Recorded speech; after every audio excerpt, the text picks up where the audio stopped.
October 5ஆம் தேதி முதல் உங்கள் ஜெயச்சந்திரன் இப்பொழுது மிக பிரம்மாண்டமாக கீழ்கட்டளையில். நட்சத்திர எழுத்தாளர் வெண்ணிலா எழுதிய ராஜேந்திர சோழன் குறித்த வரலாற்று புதினமான கங்காபுரம் இப்போது ஆடியோ ஃபார்மேட்டில் உங்கள் விகடன் பிளேயில். இப்பவே விகடன் ஆப்பை டவுன்லோட் பண்ணுங்க. பிளே ஐகானை கிளிக் பண்ணி கங்காபுரம் கேளுங்க. கரூர்ல நடந்த அந்த நிகழ்வு யாருனாலையும் அவ்வளவு எளிதா மறக்கவே முடியாது. ஒரு வரலாற்று துயரம் தான். 41 பேர் நம்ம இழந்திருக்கோம். இந்த 41 பேர் இழப்புக்கு காரணம் தமிழக வெற்றி கழகம் என்ன சொல்றாங்கன்னா, அதுக்கு முழுக்க முழுக்க திமுக அரசு தான் காரணம். காவல்துறையை முறையா அவங்க செயல்பட விடல. ஒரு முன்னாடியே திட்டமிடப்பட்ட ஒரு நிகழ்வு அப்படின்லாம் குற்றம் சாட்டுறாங்க. இங்க திமுக தரப்பு இதுக்கு முழுக்க முழுக்க பொறுப்பேற்றுக்க வேண்டியது விஜய் தாவேக்கா தான். விஜய் சொன்ன நேரத்துக்கு வரவே இல்லை, உணவோ தனியோ ஏற்பாடே பண்ணி வைக்கல அப்படின்னு சொல்றாங்க. இதெல்லாம் 2 பேர் தரப்பு மேலேயே ஒரு தவறு இருக்குன்னு சொல்லிட்டு பொதுமக்கள் நினைக்கிறாங்க. ஆனா யாரோ ஒருத்தர் மேல அதிகப்படியான தவறு இருந்துதான் தீரணும். ஒரு நியாயமான விசாரணை தான் வெளிவரும். இங்க முதலமைச்சர் மு.க. ஸ்டாலின் ஒரு தனிநபர் ஆணையத்தை அமைச்சிருந்தாரு. ஓய்வு பெற்ற நீதியரசர் அருணா ஜெகதீசன் தலைமையில மதுரை உயர்நீதிமன்றம் விசாரிச்சுட்டு இருந்தாங்க. இங்க சென்னை உயர்நீதிமன்றம் ஒரு எஸ்ஐடி ஃபார்ம் பண்றாங்க ஐஜி அஸ்ரா கார்க்கு தலைமையில. இப்ப டிவிக்கு என்ன சொல்றாங்கன்னா, இந்த விசாரணை எல்லாமே நியாயமா நடக்கவே நடக்காது. எங்களை பழி வாங்குறதுக்காக தான் இந்த ஆணையமே அமைச்சிருக்காங்க, எங்க மேல பழி போடுறதுக்காக தான் அமைச்சிருக்காங்க. இது நியாயமா விசாரிக்கணும் அப்படின்னா உச்ச நீதிமன்றத்துடைய ஒரு ஓய்வு பெற்ற நீதியரசர் தலைமையில் விசாரிச்சாங்கன்னா உண்மையை வெளிவரும் அப்படின்னு சொல்லிட்டு உச்ச நீதிமன்றத்தை நாடி இருந்தாங்க. இன்னைக்கு அந்த விசாரணைக்கு வந்தது 2 நீதிபதிகள் கொண்ட அமர்வு. மகேஸ்வரி அஞ்சாரியா அவங்க என்ன சொல்றாங்க, 2 பக்கமும் கேட்டு பிறகு என்ன உத்தரவு பிறப்பிச்சிருக்காங்க அப்படின்னா, இந்த வழக்கு நாங்க சிபிஐக்கு மாத்துறோம், சிபிஐ முறையா விசாரிக்கிறாங்களா அப்படிங்கிறதுக்காக ஒரு விசாரணை ஆணையத்தை நாங்க அமைக்கிறோம். அதோடைய தலைவரா ஓய்வு பெற்ற உச்ச நீதிமன்ற நீதிபதி அஜய் ரஸ்தோகியை நாங்க நியமிக்கிறோம் அப்படின்றாங்க. கிட்டத்தட்ட ஒரு 3 லேயர்ஸ் செக் பாயிண்டா வச்சிருக்காங்க அவங்க. இந்த உச்ச நீதிமன்ற இந்த தீர்ப்புல ஒரு உத்தரவுல கடுமையா உயர்நீதிமன்றத்தையும் கேள்வி கேட்டிருக்காங்க. ஆமா. என்ன அப்படின்னா, அந்த உயர்நீதிமன்றத்துல ஒரு பொதுநல மனு போடப்பட்டிருந்தது. அந்த பொதுநல மனு என்னன்னா, தலைவர்கள் பேரணியில விதிமுறைகளை நீங்க வரையறுக்க உத்தரவிடணும் அப்படிங்கறத அந்த பொதுநல மனு. அந்த பொதுநல மனுவை நீங்க எப்படி கிரிமினல் மனுவா வழக்கா எடுத்து விசாரிக்க முடியும் அப்படிங்கிற கேள்வியை உச்சநீதிமன்றம் கேட்டிருக்காங்க. ஏன்னா அந்த பொதுநல மனுல தான் எஸ்ஐடி, இந்த கரூர் விவகாரத்தை சிறப்பு புலனாய்வு குழு விசாரிக்கலாங்கிற உத்தரவை சென்னை உயர்நீதிமன்றம் போட்டிருந்தாங்க. இந்த கிரிமினல் வழக்கா எடுத்துக்கிட்டது மட்டும் இல்லாம ஏற்கனவே முதலமைச்சர் ஒரு நபர் ஆணையம் அமைச்சிருக்காங்க. அப்படிங்கும்போது அதுல நீங்க ஏன் தலையிட்டு தன்னிச்சையா ஒரு முடிவெடுத்து எஸ்ஐடியை உருவாக்க உத்தரவிட்டீங்க அப்படிங்கிற கேள்வி ஒண்ணு கேட்டிருக்காங்க. இதுல அந்த வழக்கு, அந்த பொதுநல வழக்குல தாவேக்கா அப்படிங்கிற கட்சியை நீங்க சேர்க்கல, அவங்க தரப்பு வாதங்களை கேட்காத போதே நீங்க அந்த கட்சியையும் அந்த கட்சி தலைவரையும் எப்படி நேரடியா விமர்சனம் பண்ணீங்க அப்படின்னு அந்த தனி நீதிபதியை நோக்கி கேள்விகள் கேட்கப்பட்டிருக்கு. அவரோட தீர்ப்புல கூட இதுக்கான விளக்கங்கள் இல்லை, நீதிபதி செந்தில்குமாரோட தீர்ப்புல கூட இதுக்கான விளக்கங்கள் இல்லை அப்படிங்கிறதையும் சொல்லி அதிருப்தியா சொல்லியிருக்காங்க உச்சநீதிமன்ற நீதிபதிகள். இப்போ என்ன சொல்லியிருக்காங்கன்னா, ஒரு சென்சிட்டிவிட்டியோட கையாள வேண்டிய ஒரு விஷயத்த அதற்கேற்ற ஒரு பொறுப்பு இல்லாம கையாண்டிருக்கு உயர்நீதிமன்றம், இதுக்கு எங்களோட கடுமையான கண்டனங்கள் அப்படின்னு சொல்லியிருக்காங்க.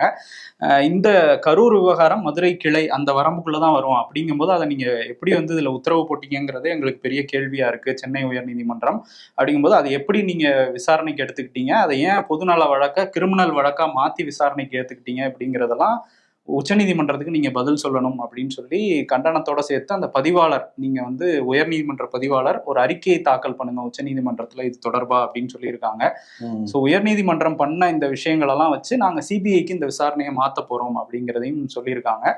சிபிஐ விசாரணைக்கு மாத்த கோர்னது சில வழக்குகள், டிவிக்கே ஓய்வு பெற்ற நீதிபதி தலைமையில விசாரணை வேணும்னு சொல்லியிருந்தாங்க. வேற சில மனுக்கள் சிபிஐக்கு வந்திருந்தது. அதுல 2 மனு, ஒண்ணு சிறுவனை இழந்த அந்த தந்தை அவர் போட்ட வழக்கு, இன்னொன்னு இந்த மனைவியை இழந்த கணவன். இதுல இந்த தந்தைக்கும் அந்த சிறுவனுக்கும் சம்பந்தமே இல்லை, 9 ஆண்டுகளா நாங்க பிரிஞ்சுதான் இருக்கோம், அவருக்கும் எங்களுக்கும் சம்பந்தம் இல்லைன்னு அந்த தாயாரே பேட்டி எல்லாம் கொடுத்துருக்காங்க.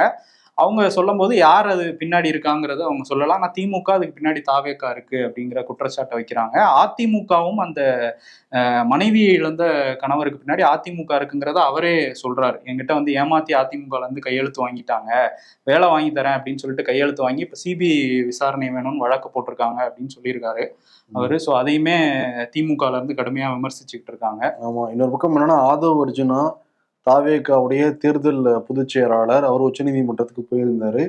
அவர் இந்த உத்தரவு வந்தோடனே வெளியே என்ன சொன்னார் அப்படின்னா, நாங்க ஆரம்பத்துல இருந்தே சொல்லிக்கிட்டு இருக்கோம் எங்க மேல தப்பு இல்லை அப்படின்னு சொல்லிட்டு. ஆனா இங்க இருக்கிற மீடியா வச்சும் ஐடிவிங்க வச்சு எங்க மேலேயே தொடர்ந்து புகார்கள் சொல்லிட்டு இருக்காங்க. எங்க மேலேயே பழிபோட முயற்சி பண்ணாங்க. இப்ப அதை தடுத்து நிப்பாட்டி இருக்கு உச்ச நீதிமன்றம். இன்னொரு பக்கம் இதெல்லாம் சொன்னதுனால எங்க தம்பிமார்கள் கைது செய்யப்பட்டாங்க. அதெல்லாம் நாங்க பயப்பட போறது கிடையாது. ரொம்ப வலிமையா இருக்கும். உண்மை நிச்சயமா வெளிவரும். நாங்க ஒரு 3 மெம்பர்ஸ் கமிட்டி கேட்டிருந்தோம். அது இப்ப கிடைச்சிருக்கு. எப்படி ஒரு காலகட்டத்துல மதுரைக்குள்ளாரையே நிறைய பேர் அஞ்சுனாங்களோ, அதே மாதிரி கரூருக்குள்ள போகவே நிறைய பேர் அஞ்சுறாங்க. அது தனியா ஒரு ராஜா நடத்திட்டு இருக்காரு செந்தில் பாலாஜிங்கிற மாதிரி சொல்லியிருந்தாரு. ஆனா அது ரொம்ப நாளா நீடிக்காது. எப்படி மூக்க அழகிரி இப்ப அரசியல் இல்லை, அதே மாதிரி இவரும் அரசியல் எல்லாம் வாக்கப்படுவாங்க தலைவர்னாலங்கிறதையும் சொல்லியிருக்காங்க. ஏன்னா தொடர்ந்து விமர்சனம் வந்துட்டே இருக்கல, ஏன் கரூருக்கு போல அப்படிங்கிறத. அது இன்டெரக்டா பதில் சொல்லியிருக்காரு. ஏன்னா கரூருடைய அந்த காவல்துறையை நம்பிதான் நாங்க போனோம், சம்பவம் நடந்துடுச்சு, திருப்பி எப்படி அவங்க நம்பி நாங்க போறது, அதனால போகல அப்படிங்கிறத உணர்த்துறாரு. ஆமா, அன்னைக்கு நைட்டே நாங்க கரூர் பார்டர்ல நின்னோம். எங்களோட செல்போன் சிக்னல் எல்லாம் வேணாலும் செக் பண்ணி பாருங்க, நானு புஷி ஆனந்த் எல்லாருமே அங்க நின்னோம் போய் பாதிக்கப்பட்ட மக்களை பார்க்கணும்னு. ஆனா எங்களை அனுமதிக்கல அப்படின்னு அவரு சொல்லியிருக்காரு. இந்த 41 குடும்பங்களையும் தலைவர் விஜய் தத்தெடுக்க போறாரு அப்படின்னு சொல்லியிருக்காரு. இதுல வில்சன், திமுக வழக்கறிஞர் வில்சன், அவர் என்ன சொல்றாருன்னா, இவங்க இது ஒரு இடைக்கால உத்தரவு தான், இதோட வழக்கு இன்னும் விசாரணை இருக்க போகுது, இதுல சில பேரை வச்சு போலியா வழக்கு போட்டிருக்காங்க மோசடி பண்ணி, அது நிரூபணமானா கண்டிப்பா இந்த உத்தரவுமே இல்லாம போயிடும், ரத்து பண்ணிடுவாங்க அப்படிங்கிற மாதிரி அவர் சொல்லியிருக்காரு. உயர்நீதிமன்றம் ஒரு பொதுநல வழக்குல அவங்க தான் சொன்னாங்க நீங்க எஸ்ஐடி ஃபார்ம் பண்ணுங்கன்னு. அவங்க சொன்னதான் அங்க நாங்க கேட்டோம். இப்ப அதே மாதிரி தான் உச்சநீதிமன்றம் சொல்லியிருக்காங்க. அதுக்கும் மதிப்பு கொடுத்து இது சிபிஐக்கு மாத்த போறோம், எஸ்ஐடி விசாரிச்ச கோப்புகளை சிபிஐ கிட்ட வழங்க சொல்லியிருக்காங்க, அதனால எஸ்ஐடி விசாரணையில எந்த பிரச்சனையும் இல்லைங்கிறது இதுல தெரிய வருது அப்படிங்கிற மாதிரி வில்சன் சொல்லியிருக்காரு. அவர் இடைக்கால உத்தரவுங்கிறத தொடர்ந்து சொல்லிக்கிட்டு இருக்காரு. இன்னைக்கு கூட ஆதவ அர்ஜுனா சொன்னாரு தம்பிமார்களை கைது பண்ணிட்டு இருக்காங்க அப்படின்ட்டு. இப்ப கூட திண்டுக்கல்லை சேர்ந்த ஒரு மாவட்ட செயலர் கைது செய்யப்பட்டிருக்காரு. ஆமா, நீதிபதி செந்தில்குமாரோட உத்தரவுல சில விமர்சனங்களை சமூக வலைதளத்துல பதிவிட்டு இருந்தாராம். அதனால நிர்மல்குமார், அவர் திண்டுக்கல் கிழக்கு மாவட்ட செயலாளர், அவரை கைது பண்ணியிருக்காங்க. ஒரு பக்கம் சாவு வச்சு அரசியல் பண்ணது தாவேக்கான்னு சொல்லி விமர்சனம் பண்ணிட்டு இருக்காரு திமுகவுடைய அமைப்பு செயலாளர் RS பாரதி. என்ன சொல்றாருன்னா, இப்ப நீங்க சொன்னீங்கல்ல, அந்த சிறுவனை இழந்த அந்த தந்தை தொடர்பே இல்லை, ஆனா டிவிக்கு தூண்டி வழக்கு போட்டிருக்காரு. அதே மாதிரி போர்ஜரி மூலமா அதிமுக கையெழுத்து வாங்கி மனைவி இழந்த அந்த கணவர் வழக்கு போட்டிருக்காருங்க. அரசியல் பண்றது தாவேக்காதான், நாங்க இல்லைங்கிறத அவர் சொல்றாரு. தமிழகம் தலைநிமிர தமிழனின் பயணம் ஆரம்பிச்சிருக்காங்க. எந்த தமிழன்? ஒரு சைடு புரட்சி தமிழர் ஆல்ரெடி கிளம்பிட்டாரு, இவர் எந்த தமிழன்? ஆமா, சிவப்பு தமிழன் பார்த்திருக்கோம், பச்சை தமிழன் பார்த்திருக்கோம், எல்லாம் ஒரே பாட்டுல பார்த்தோம். ஆமா, பச்சை உலக சிவப்பு தமிழன்டான்னு பார்த்தோம்ல. அவரா மிர்ச்சி சிவா பயணம் போறாரா? இவர் காவி தமிழன் நம்ம சொல்லலாம், ஸ்ட்ராங்காவே ரெக்கமெண்ட் பண்ணலாம் அந்த பேரை. ஓகே, அவருக்கும் அது பிடிச்சிருக்கும். ஆமா, இது உங்க மேல இதெல்லாம் ஒண்ணும் பண்ண முடியாது, ஏன்னா அவருக்கு பிடிச்ச வேலை தானே நம்ம சொல்றோம். நைனா நாகேந்திரன் கிளம்பிட்டாரு மதுரையில இருந்து. ஆமா, கிளம்பி போயிருக்காரு. என்ன அப்படின்னா, திமுக ஆட்சியை நாங்க மதுரையில இருந்து இந்த வெற்றி பயணத்தை தொடங்கி வீட்டுக்கு அனுப்ப போறோம், இன்னும் 177 நாள்ல திமுக ஆட்சி இருக்காது அப்படிங்கிற சொல்லியிருக்காரு. அந்த தேர்தல் அதெல்லாம் தேதி இன்னும் சொல்லல. அது எப்படி கரெக்டா 177 அந்த பதவிக்காலம் முடியுது இல்ல, அந்த டேட்டை வச்சு சொல்றாருன்னு நினைக்கிறேன். நீங்க தேர்தல் இதுன்னு தப்பா நினைச்சிடக்கூடாது. அது தேர்தல் ஆணையத்துக்கு மட்டும் தான் தெரியும், நடுநிலை தேர்தல் ஆணையத்துக்கு மட்டும் தான் தெரியும், நடைமுறையோட தான் கூப்பிடணும் இனிமேல். ஆமா, இப்ப அந்த தமிழனுக்கு கொஞ்சம் ஒரு பிரச்சனை ஆகி போச்சு நேற்று மேடையிலேயே. என்னன்னா, எந்த தலைவர் அண்ணாமலையை வரவேற்கிறோம் அப்படிலாம் பேசுறாங்கல்ல, எல்லா தலைவர்களும் பேசினாங்க மேடையில் உள்ள பேரை சொல்லி. அண்ணாமலை பேரை சொல்லும் போது அவர் இறக்கியிருக்காரு போல ஆளை உள்ள, எல்லாம் பயங்கரமா கத்தோம்னா இவர் கொஞ்சம் டென்ஷன் ஆயிட்டாரு. என்ன அதே கண்டுபிடிக்கல தலைவர் ஆள் இறக்கிறது. தலைவர் பக்கத்து மதுரையில இருந்து திருநெல்வேலியில இருந்து இவர் ஆள் இறக்கி இருக்கலாம், அவரு அரவக்குறிச்சியில இருந்து ஆள் இறக்கிட்டாரு போல. எல்லாரும் கத்துனோன்னா இவர் கொஞ்சம் நம்ம பயணம் அதுல என்ன இவருக்கு கத்துறாங்கிற மாதிரி உள்ளுக்குள்ள ஒரு குமுறல் இருந்திருக்கு. அண்ணாமலையும் அங்க பேசினாரு. அவருமே பெருசா எந்த மாற்றமும் இல்ல, தமிழ்நாட்டுல மாறி இருக்கிறது எல்லாமே அந்த குடும்பத்துக்குள்ளதான், திமுக குடும்பத்துக்குள்ளதான் இருக்காரு. அது வித்தியாச விமர்சனம் பண்ணியிருக்காரு. பாருங்க, வேட்டில இருந்து பேண்ட்டுக்கு மாறியிருக்காரு முதலமைச்சர் MK ஸ்டாலின். அதே மாதிரி மகன் ஒவ்வொரு நாளுமே நாய் கூட விளையாடிக்கிட்டு இருக்காரு. அந்த நாயை பாக்குறப்ப கருப்பா இருந்த மீசை இப்ப வெள்ளையா மாறி இருக்கு. அதே மாதிரி ஒரு பேரன் வெள்ளையா மாறி இருக்கா, வயசாயிருக்குன்றாரு அந்த நாய்க்கு. ஃபுட்பாலர் ஏதோ கேம் விளையாடிக்கிட்டு இருந்தாரு, இப்போ நடிக்கிறாரு. இதுதான் தமிழ்நாட்டில் நடந்த ஒரு மாற்றம், எந்த மாற்றம் தமிழ்நாட்டில் நடக்கல அப்படின்ட்டு இருக்காரு. மாற்றம் நடந்துச்சு, இவரே தலைவரா இருந்தாரு, இப்ப தலைவரா இல்ல, அவர் வாழ்க்கையிலே ஒரு பெரிய மாற்றம் ஆகி போச்சு, அதெல்லாம் மறந்துட்டாரு. ஒரு திமுக விமர்சனம் பண்றாராம். அதே மாதிரி நீங்க மருத்துவ நோயாளிகளை மருத்துவ பயனாளர்கள்னு பேர்லாம் மாத்துறீங்க. ம். அதே மாதிரி மின்சாரத்துறை முன்னாள் மின்சாரத்துறை அமைச்சர் நாங்க சாராயத்துறை அமைச்சர்னு சொன்னா மட்டும் உங்களுக்கு வலிக்குதா அப்படின்ட்டு இருக்காரு. அதுக்கு இதுக்கு சம்மந்தமே இல்லை, பட் சம்மந்தப்படுத்திக்கிட்டாரு அவரு. எடுத்துக்கிட்டாரு. இன்னொரு விஷயம் என்னன்னா, செல்லூர் ராஜுவும் அந்த மேடையில பேசினாரு. அவர் பேசும்போது என்ன சொல்லிட்டாரு அப்படின்னா, இது பண்ணையார் அப்படின்ட்டாரு. பண்ணையார் நயினார் நாகேந்திரன் நமக்கானவர், நம் மக்களுக்கானவர்னு பேசுறாரு. பண்ணையார்னா வீட்டை விட்டு வெளியே வராதவங்கள விமர்சனம் பண்ணுவாங்க. இவர் என்னமோ வந்து அப்படி சொல்லியிருக்காரு. ஜிகே வாசன் விமர்சனம் பண்ணிருக்காங்க இருந்துகிட்டு.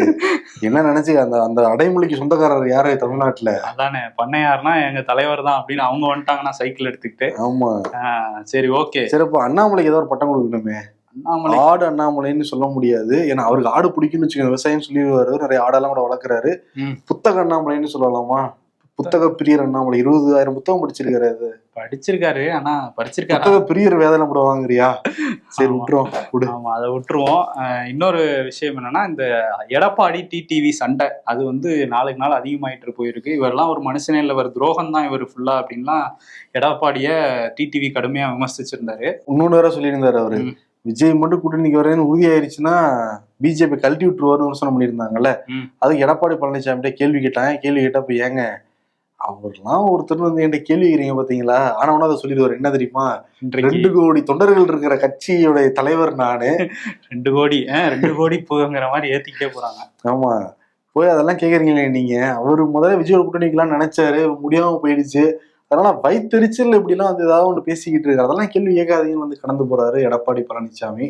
ஆமா, அதுவும் கூட்டணி பத்தி கேட்டா தேர்தல் தேதி அறிவிச்சப்புறம் கூட முடிவாகும் அப்படின்றாரு. இப்பவே ஒரு கூட்டணி முடிவாகி தான் போய்கிட்டு இருக்காங்க. ஆனா கூட்டணிங்கிறது தேர்தல் நெருங்கும் போதுதான் முடிவாகும் அப்படின்னா பிஜேபியை கழட்டி விட்டுருவேன்னு சொல்ல வராரா, தாவேக்காவை சேர்த்துக்குவேன்னு சொல்ல வராரா? அது ஈரோட சொல்றாரு பாருங்க. 2021 எப்ப கூட்டணி ஃபார்ம் ஆச்சு? தேர்தல் நெருக்கத்துல ஃபார்ம் ஆச்சு. 2024 சொல்றாரு, ஆனா கழட்டி விட்டாப்ல அதை சொல்லல அவரு. ஆமா, அதுதான் முடிவாகிறது. தேர்தல் வரும்போது முடிவாகிறது. அது திரும்ப ரிப்பீட் ஆகுமான்னு தெரியல.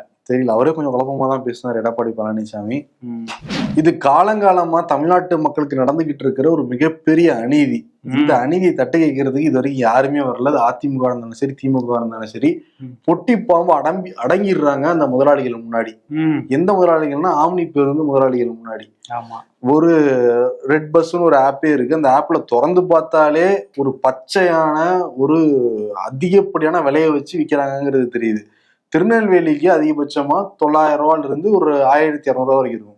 கோயம்புத்தூருக்கு அதிகபட்சம் ஒரு 1500 ரூபா வரைக்கும் இருக்கும்.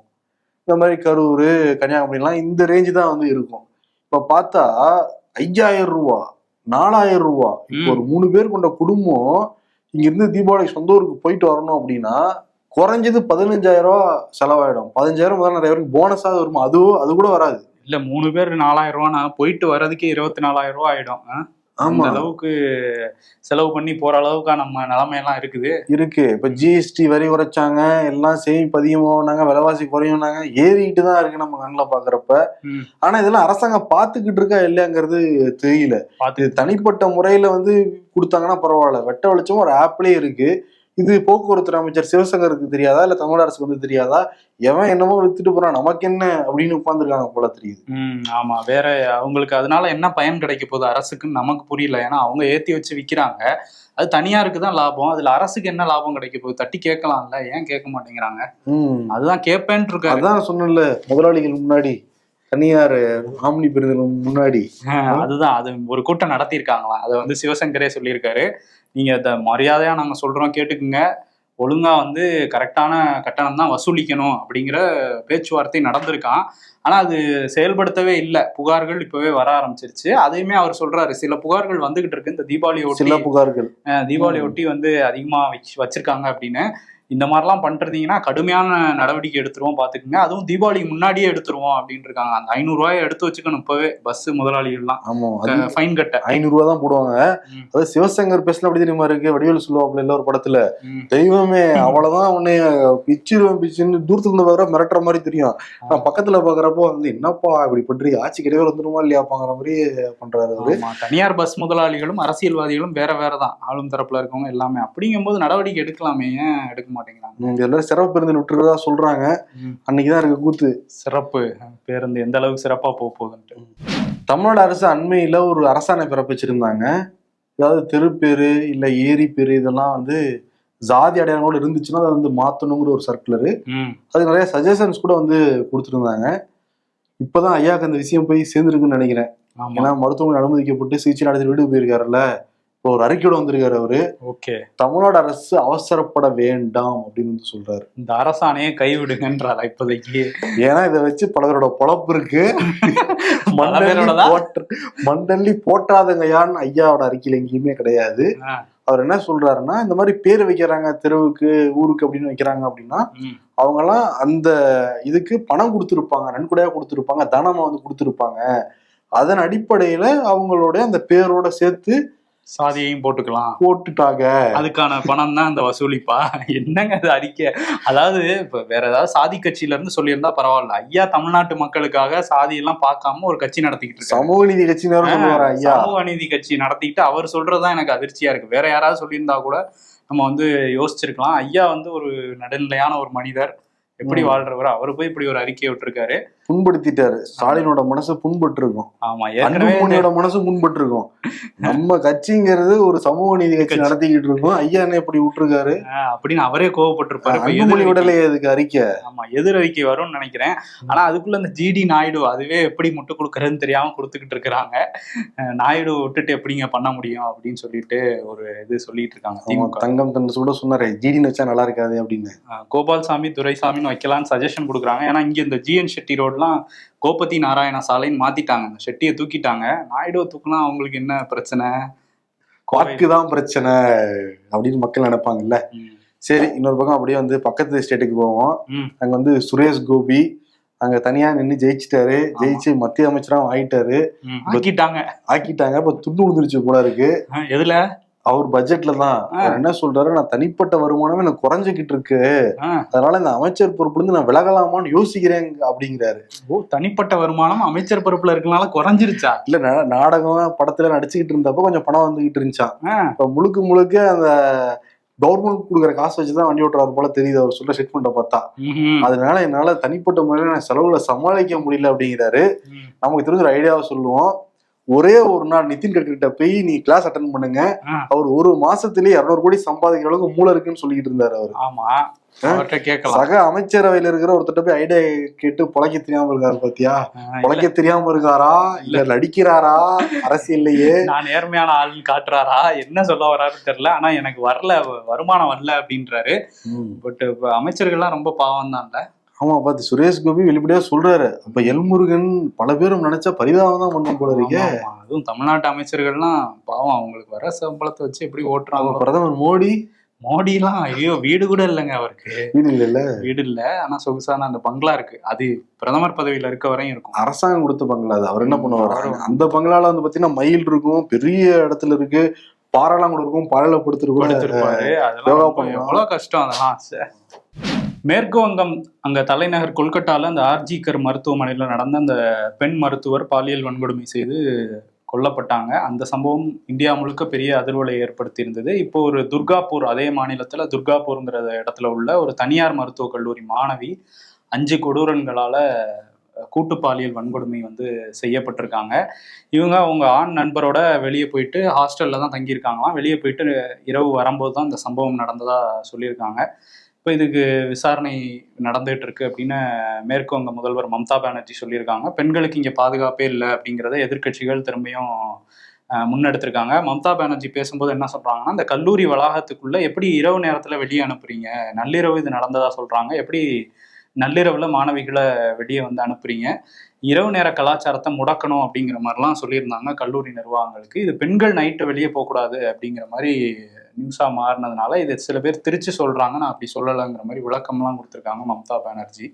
ஓகே, ஒரு பக்கம் பீகார் வேட்பாளர்லாம் அறிவிக்க ஆரம்பிச்சிருக்காங்க. பிஜேபி அறிவிச்சிட்டாங்க.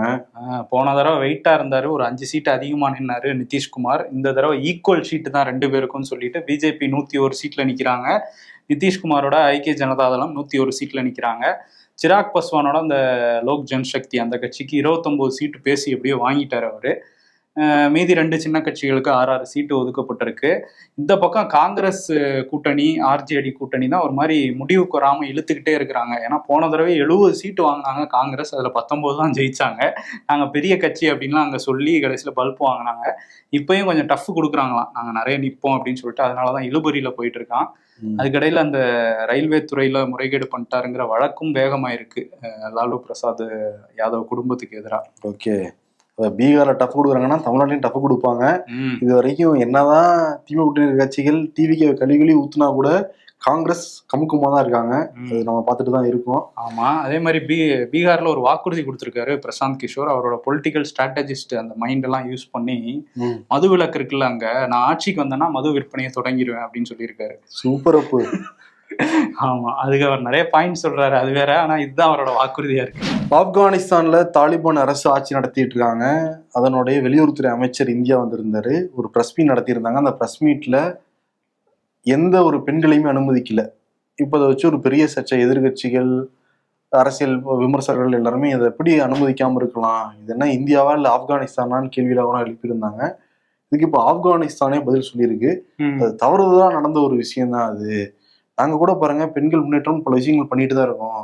1 கோடி பேர் படிச்சுட்டு இருக்காங்கன்னா அதுல 28 லட்சம் பேர் பெண்கள், சிறுமிகள் தான். அதுல சில இடங்கள் மட்டும் தான் நாங்க படிக்க வைக்கிறது கிடையாது. இதெல்லாம் வர சொல்றாங்க ஸ்டேட்மெண்ட்ல. அதுதான், அது எங்க இருந்து எழுதி வந்துச்சுன்னு தெரியல. அந்த ஸ்டேட்மெண்ட் அப்ப கொடுத்துருக்காங்க.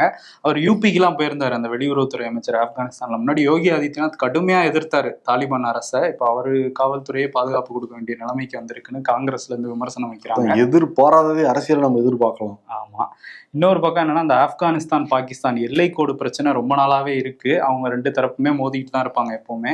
இப்ப பாகிஸ்தான் தான் தாக்குதல் நடத்திட்டாங்க.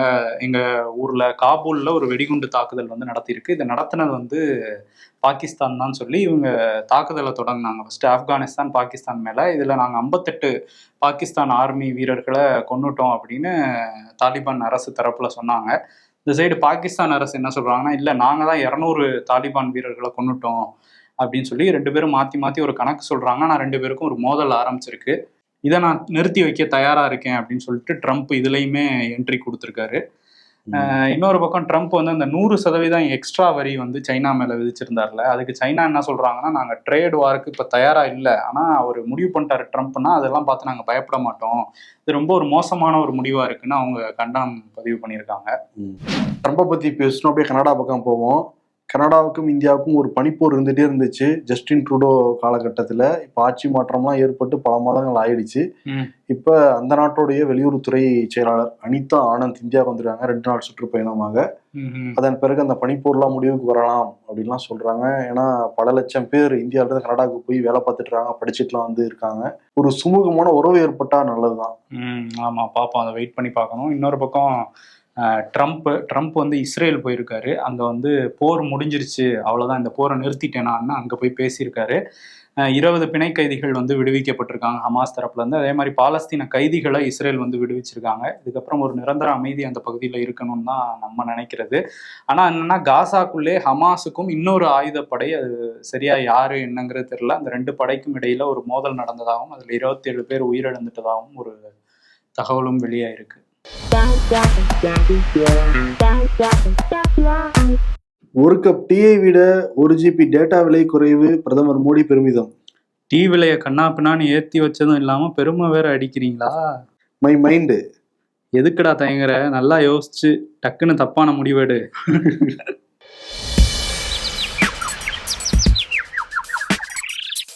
எல்லா ஆடம்பரத்துக்கு பின்னாலும் சில பல ஆயிரங்கள் கடன்கள் இருக்கும். தீபாவளிக்கு 1 மாசத்துக்கு முன்னாடியே பிஜலி வெடி வெடிப்பாங்களே, அவங்க எல்லாம் எங்க போனாங்க? எங்க துறையில அடிச்சுட்டு தான் பாருங்க. அப்படியா? நான் பார்க்கவே இல்லை. அரசியல்ல இதெல்லாம் சாதாரணமாப்பா. விருது ஸ்டாலினுக்கும் விஜய்க்கும் கொடுத்துடலாம். நேருக்கு நேரா உச்ச நீதிமன்றத்துல முறையிட்டிருக்காங்க. உச்ச நீதிமன்றம் டைரக்ஷன் கொடுத்துருக்காங்க. இந்த டைரக்ஷன் எப்படி போகுது, யார் சிக்கரா, யார் மேல குற்றம் இருக்குங்கிறது நமக்கு தெரிஞ்சிடும். யாரும் சட்டத்துக்கு முன்னாடி தப்ப முடியாது. நேருக்கு நேர் நின்று மோதிக்கிட்டாங்கல்ல உச்ச நீதிமன்றம் போய், அதனால நேருக்கு நேருங்கிற விருதை கொடுத்துடலாம் விஜய்க்கும் ஸ்டாலினுக்கும். நன்றி. உங்கள் வீட்டில் உள்ள அனைவருக்கும் ஒரே இடத்தில் தீபாவளி ஷாப்பிங் செய்ய சரியான சாய்ஸ் ஜெயச்சந்திரன். இப்போது விசாலமான பார்க்கிங் வசதியுடன் கீழ்கட்டளையில் புதிய ஷோரூம் திறப்பு விழா அக்டோபர் 5ஆம் தேதி கோலாகல ஆரம்பம். நட்சத்திர எழுத்தாளர் வெண்ணிலா எழுதிய ராஜேந்திர சோழன் குறித்த வரலாற்று புதினமான கங்காபுரம் இப்போது ஆடியோ ஃபார்மேட்டில் உங்கள் விகடன் பிளேயில். இப்பவே விகடன் ஆப்பை டவுன்லோட் பண்ணுங்க. பிளே ஐகானை கிளிக் பண்ணி கங்காபுரம் கேளுங்க.